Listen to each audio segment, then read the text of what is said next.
여성들이 이 책의 독자가 되면 참 좋겠지만 저는 특히 두 부류의 여성들에게 이 책을 권하고 싶습니다. 첫 번째는 이제 막 사회로 나와서 여러 가지 성차별적 요소를 겪으면서 여자 인생은 어떤 거지? 라는 의문점을 갖게 된 20대층과 임신, 출산 등의 어떤 생애주기 변화를 겪으며 경력 단절을 경험하면서 인생의 방향을 잃게 된 30대, 40대 여성들이 이 책을 더욱 읽었으면 좋겠습니다. 대문호 펄벅의 조언은 이런 여성들에게 분명한 조언이 될 거라고 생각합니다.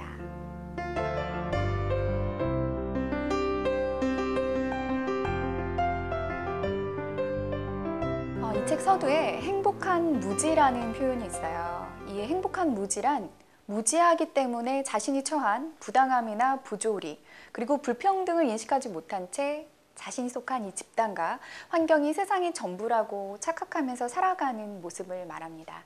이를테면 전족을 하고 살아가던 옛날 중국 여성들은 이 손가락 두 마디만한 작은 발을 만들기 위해서 굉장히 고통스러운 인생을 살았는데 그게 얼마나 폭력적이고 가혹한 행위인지 알지 못한 채 자신들의 삶에 만족하면서 살아갔습니다.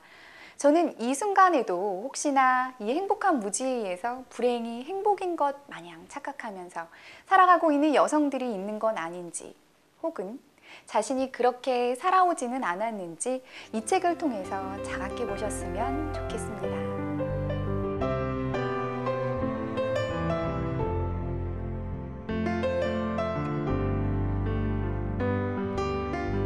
참 재미있는 것은 이 책은 1900년대 초, 그러니까 제2차 세계대전 즈음에 쓰였음에도 불구하고 요즘 여성들이 공감할 수 있는 내용들로 가득합니다. 지금까지 사회가 굉장히 급격한 변화를 일으켰다고 하지만 여자의 인생 자체에는 예전이나 지금이나 큰 변화가 없음을 시사하기도 합니다. 펄벅은 이 책 안에서 여성의 인권과 경제적 평등에 관해서는 가장 진보적인 나라로 손꼽히는 미국 여성들의 삶과 또 반대로 가장 보수적이고 불평등했을 거라고 인식되는 중국 여성들의 삶을 흥미롭게 비교하고 있습니다. 펄벅의 눈을 통해서 시대와 문화를 막론하고 여자들의 공동 운명체를 느낄 수 있는 거지요. 펄벅 역시 또 같은 여성이었기 때문에 여자로서 살아가는 삶에 대한 고민과 연민 그리고 자유와 행복을 향한 번뇌를 이 책 안에 고스란히 담아 녹여냈기 때문에 저는 번역을 하는 내내 200% 이상 공감했고 또 너무나 감동적으로 느끼는 부분들이 많았습니다. 수십 년 전에 쓰인 그림에도 불구하고 역시 펄벅이구나 하면서 무릎을 치게 되는 그렇게 공감되고 하는 내용들이 가득하다는 게 정말 놀라웠습니다.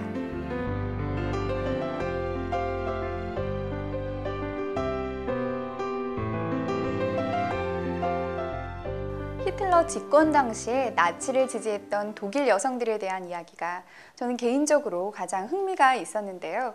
당시 독일 여성들의 절대 다수는 하층 부류였습니다. 이들 여성들은 사회에 진출해 마음껏 능력을 발휘하는 여성들을 시기 질투했다고 해요. 때문에 이 여성들은 자신들과 같이 그 여성들을 끌어내리고 싶은 마음으로 나치를 지지했습니다. 반면에 엘리트층으로 분류되는 여성들 역시 나치를 지지했는데 그 심리 또한 굉장히 흥미롭습니다. 이 엘리트층의 여성들은 사회적으로 성공을 희망했지만 실제로는 바라던 만큼의 목표를 이루지 못해 절망하고 있었는데 이 기존의 사회 구도가 달라지면서 뭔가의 변화를 기대했던 겁니다. 그런 여성들에게 나치는 또 모든 여성들을 결혼시켜주겠다라는 약속을 내걸었고 싱글 여성보다는 결혼한 여성의 삶이 더 성공적이라는 믿음으로 나치를 열렬히 지지하게 됐던 겁니다. 이 예시를 통해서 펄벅은 여성들이 스스로의 존재 가치를 쉽사리 믿지 못하고 또 끊임없이 도피처를 기다리는 모습에 경종을 울리는 건 아닐까 하는 생각이 들었습니다.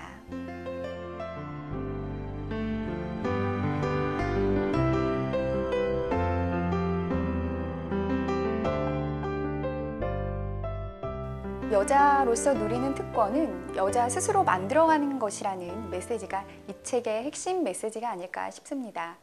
이 책의 목차 중에는 여성이라는 이유로 주어진 특권은 독이 든 성배와 같다라는 제목이 있어요.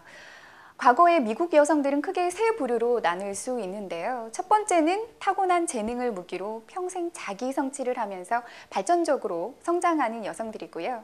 두 번째 부류는 안정적이고 만족스러운 육아와 가정생활을 하고 있는 층을 이야기합니다.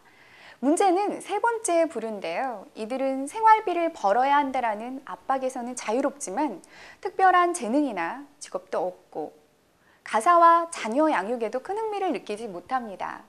그러나 또 상당한 교육은 받은 여성들이기 때문에 현실을 분석하고 비판할 수 있는 소양과 안목은 있어서 좀처럼 자신들의 삶에 만족을 하지 못하는 문제점이 있죠. 이 부류의 여성들은 일을 하며 돈을 버는 여성들에게는 참 안 됐다, 딱하다라는 식의 어떤 표현을 하면서도 또 자신의 일을 가지고 승승장구하는 여성들에게서는 너무 나선다라는 식으로 비판을 하기도 합니다. 같은 여성들을 지지하기는커녕 어떻게 고깝게 바라보는 형태를 보이는 거죠. 펄벅은 바로 이런 여성들의 형태를 비판하며 분노를 느낀다고 표현을 했습니다.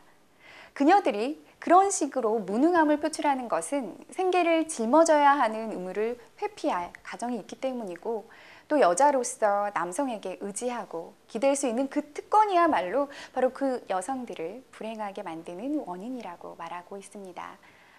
이런 여성들의 모습은 바로 지금 한국에서도 종종 찾아볼 수 있습니다. 대학 졸업 후 어렵게 취업은 했지만 직장생활 2, 3년 차쯤 되면 슬럼프도 겪게 되고 일하기 싫은데 시집이나 가버려야겠다 라고 쉽게 생각하는 여자들이 있는 거죠. 그래서 정말 결혼을 한 뒤에 일을 그만두고 전업주부가 되면 행복해야 되는데 또 그렇지만은 않습니다. 임신과 출산을 겪은 뒤 좀처럼 사회로 다시 진입하지 못하면서 일하는 여성들을 동경하면서 또 반대로 근데 일하느라 참 안 됐다 라는 식의 이중적인 잣대를 들이밀지요. 펄벅은 이 책을 통해 여자로서 누리는 이 특권이 실제로는 약점일 수 있다는 교훈을 깨닫고 보다 자주적이고 지혜로운 여성이 되기를 바란다는 메시지를 이 책을 통해서 전하고 있습니다.